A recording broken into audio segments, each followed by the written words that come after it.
These latest headlines from ABC15 are sponsored by Lerner and Rowe Injury Attorneys. One call, that's all. Hey, hope your Thursday is going well so far. I'm Amelia Fabiano with your afternoon update here from ABC15 Arizona. This story is one we've been following for months. A group in Tempe cited for feeding those experiencing homelessness. Austin Davis of AZ Hugs was in the Tempe Municipal Court Wednesday for a pretrial conference on the citations racked up for feeding folks without a permit. Several members of the community were outside the courtroom to support him. His attorney is asking for those charges to be dismissed. It affirms that to see, hey, this matters to our people, to our community. That's a beautiful thing, and that's what this is all for. This is all for, our unhoused community. This is all for, those experiencing homelessness to be treated better and with more kindness. Some community members have complained in recent months about safety concerns and excessive trash left behind at those meal events. Another pretrial conference is expected to be scheduled in a few weeks. We'll be sure to follow up. A bill wants to squash squatting situations and fast. New legislation is now headed to Governor Katie Hobbs's desk. It aims at speeding up the process for property owners to kick out someone staying unlawfully. The bill allows homeowners to submit an affidavit to police and have law enforcement remove the occupant without going through a long court process. This is as long as there's been prior notice to leave and no agreement for the unwanted tenant to live there. Opponents of the bill worry the fast removal process could be abused in domestic violence situations. Sponsors, though, say it does protect from that. New funding is on the way to help keep Arizona's transportation infrastructure more resilient to flooding. The White House announcing $15.6 million in grants overnight for Coconino County. It'll go towards protecting highways from post-wildfire flooding. That money coming from President Biden's Investing in America agenda. It's a four-letter F word no one likes: fees.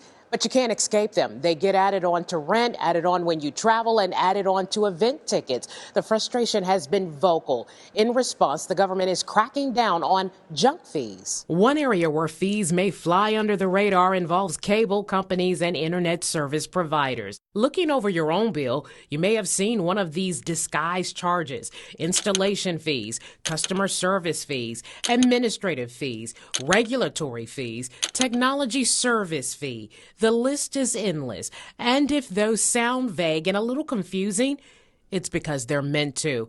And all these added-on fees can jack up a basic month's service as much as 25%. But that's all changing. The Federal Communications Commission's new broadband consumer labels regulation requires providers to display clear, easy to understand, and accurate information about costs. That means listing which fees are mandated by the government and what fees the provider may be adding themselves. You'll also see more details about the performance of broadband services, like if you're paying for high-speed service.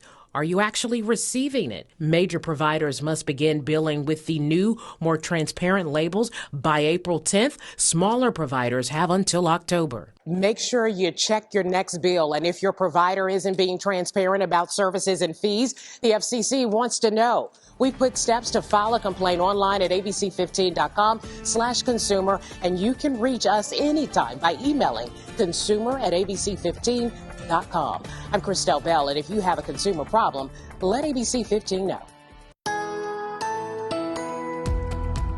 Time now for that most accurate forecast. I'm meteorologist Iris Hermosillo. Today is going to be the warmest day of the year so far, with Phoenix topping out at 94 degrees, the first 90s of 2024 as well. And it's not just going to be Phoenix that's warming up. We're warming up across Arizona with highs in the low to mid 90s to our south and to our west. And in northern Arizona, it's 60s for Flagstaff, but otherwise it's 70s and 80s for highs up north, with spots like Sedona and Kingman reaching the low 80s here this afternoon. Winds are staying light as high pressure builds in, but then we start to feel some stronger winds tomorrow. Tomorrow could still be warmer into the mid 90s again in Phoenix, but those winds are picking up ahead of a storm system that'll eventually move in early next week, and that's what's going to bring cooler air our way again. So highs reach the low 90s to mid 90s today, tomorrow, and Saturday, then fall into the mid 80s on Sunday. And by Monday, we'll see a chance for showers in northern Arizona. The valley looks dry, but highs will fall into the upper 70s on Monday before we warm up again. We will have another update for you tonight. Until then, get the latest news, weather, and traffic at ABC15.com or by downloading the free ABC15 mobile app.